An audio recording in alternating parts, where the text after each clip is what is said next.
بسم اللہ الرحمن الرحیم۔ السلام علیکم ورحمۃ اللہ وبرکاتہ۔ ناظرین گرامی، مشکلات کا حل اور امدادی غیبی کا وظیفہ۔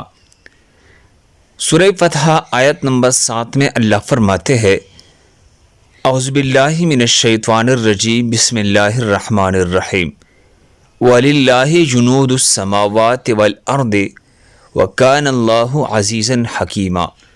روزانہ بعد نماز عشاء باوضو قبلہ رخ بیٹھ کر اگر بتی جلائی تو بہتر ہے، ورنہ عطر لگائے اور اس دعا کو 95 مرتبہ اول آخر درود 3 بار پڑھی۔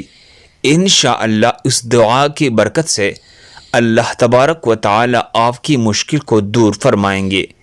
یہ دعا امدادی غیبی حاصل کرنے کے لیے بہت ہی مجرب ہے۔ اس دعا کو حصول مقصد تک جاری رکھے۔ اللہ ہم سب کو اس پر عمل کرنے کی توفیق عطا فرمائے۔ دوسری مسلمانوں کے فائدے کے لیے آگے ضرور شیئر کرے۔ مزید خوبصورت دعاؤں کے لیے ہمارے چینل کو سبسکرائب کرے۔ جزاکم اللہ خیر۔